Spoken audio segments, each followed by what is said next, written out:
So what's up? How we doing today? We're going to take a look at some Jerry licks from Eyes of the World from the Pacific Northwest show in '74, done with the wall of sound, so the sound quality is just so crisp and clear. It's just, mwah, I love this one. But we're going to look at 3 licks that I all thought highlighted different aspects of his playing that he would typically do in this tune. So let's check out number 1 and break down what's going on.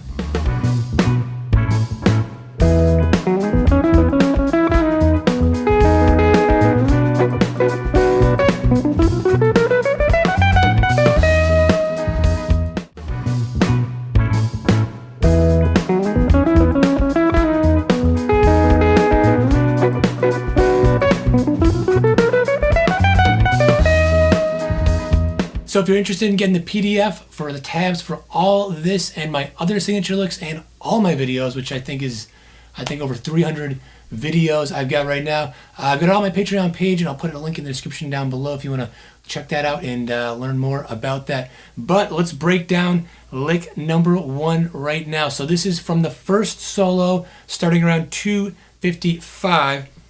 You know, we are just playing over C major 7, right?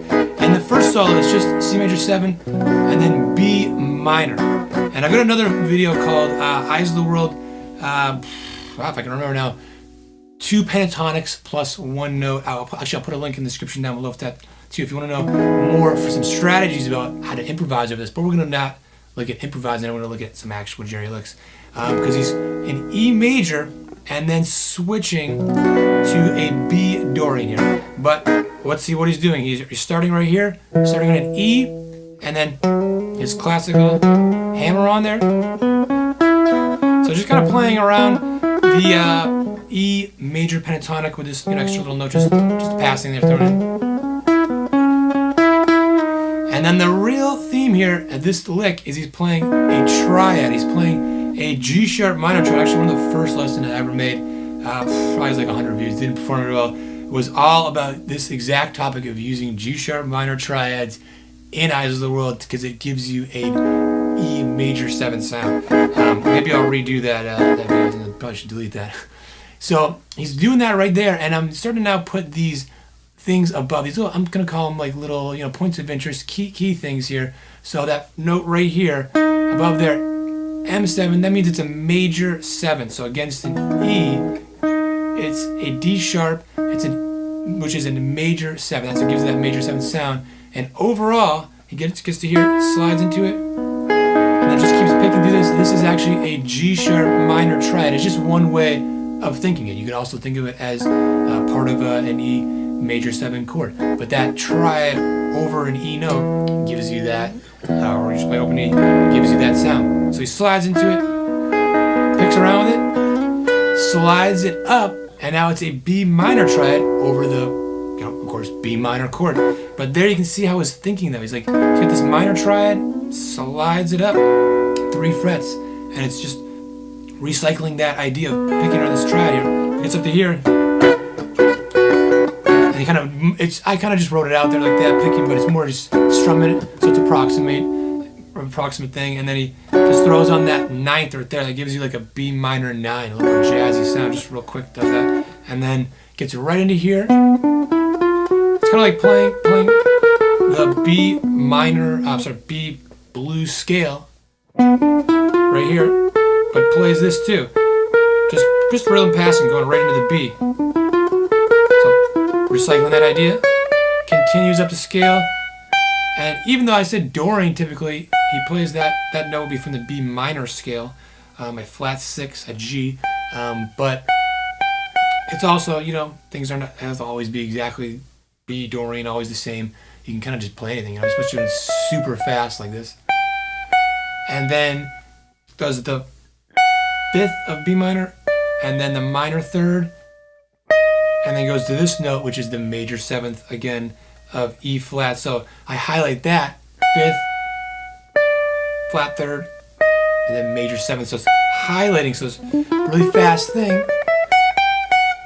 Slows it down, highlights that B minor after starting off with the whole B minor triad, and then highlights that major 7th. So I highlight those things to show how Jerry is highlighting, different things And he doesn't just throw in chord tones at random spots, but it's a lot of times at the beginning and ending of when a chord happens, and less so in the middle because that stresses the changing. So things don't sound less random, they sound more like he's changing with the changes, is a common phrase in jazz and stuff. But anyways, let's check out the second lick and see what's going on there.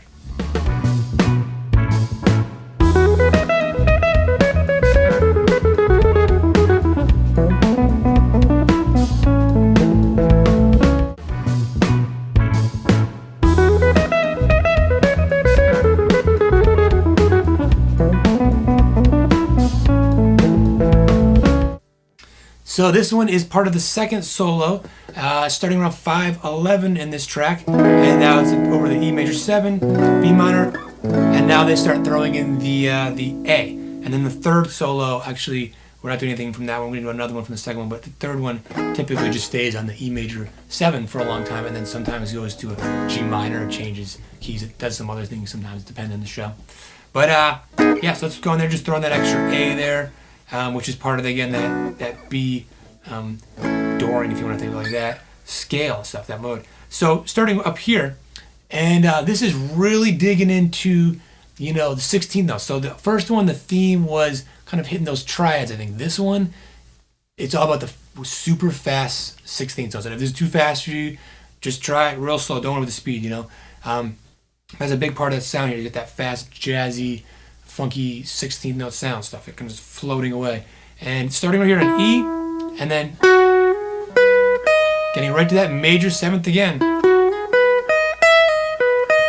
Hitting it a lot, just back and forth to it.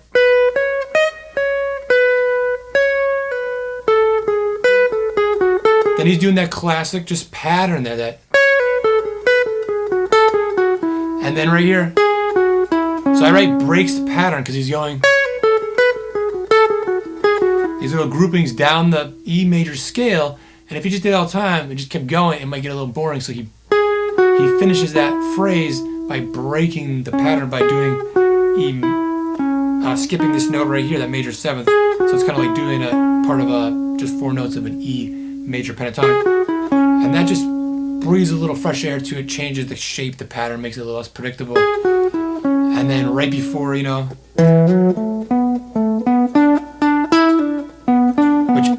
that's actually not how it's played. The key part there is the rhythm, the timing, and I can't even think in my head right now. I can't remember exactly how it goes, but that's one to listen to that one, really get that timing down. And right there, there's the root of B minor 3rd. So just like in the last one I was saying, the end, he's doing the same idea. So here was 5th, minor 3rd, here's root, minor 3rd going up to it, but the same idea right at the end before changing, and then he goes right into chord tones here. And he outlines an A chord, so it's a major 3rd of an A, C sharp, A, and an E, a 5th. So, and the last 3 kind of like lets it ring out too. So it's not like that, but lets it ring out so you hear that chord. And that's it. So let's check out the third lick and see how it sounds.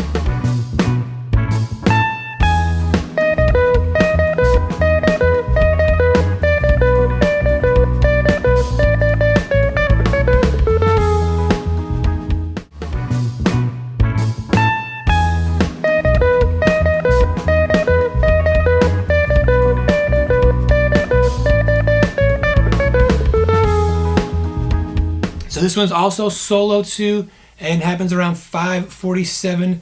This one's a little different. It's got less notes and a lot less different notes. Starts up here, and it goes into a major 3rd of the E, right? So here's our E. So it starts on a 4th, goes boom, pickup note, and then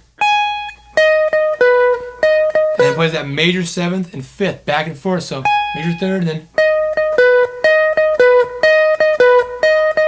4 times that same thing, and then it goes like this over the B minor, which is now switches. This is now highlighting that one note that's really important that switches. You're just changing that D sharp over the E chord to a D over the B minor chord, because that's what makes it minor. It's the minor 3rd of B, and then plays B, the root. So does that 3 times. The last time just stays on the D, And then goes down to here, which is what but a C sharp, a major third of A. So same idea of these, how the chord tones are used over and over. Same kind of approach, like end of the chord, beginning of the chord, and then just messes around with the scale there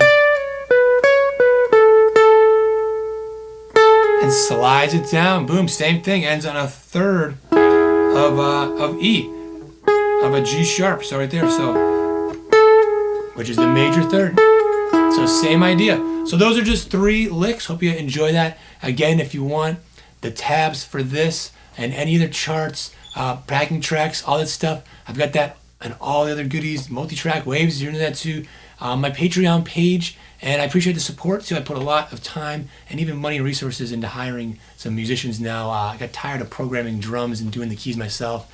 Like, I can do it, but I'm just not that good for making the tracks. I want to make them the best that I can, because I enjoy it and I want to be the best for you. So I put money into hiring the best musicians I know. So if you can support on Patreon, you not only get all that stuff, but you help support this going forward to not only make more stuff, but to make it hopefully even better for you to enjoy. So check that out, and I'll hopefully see you in the next video.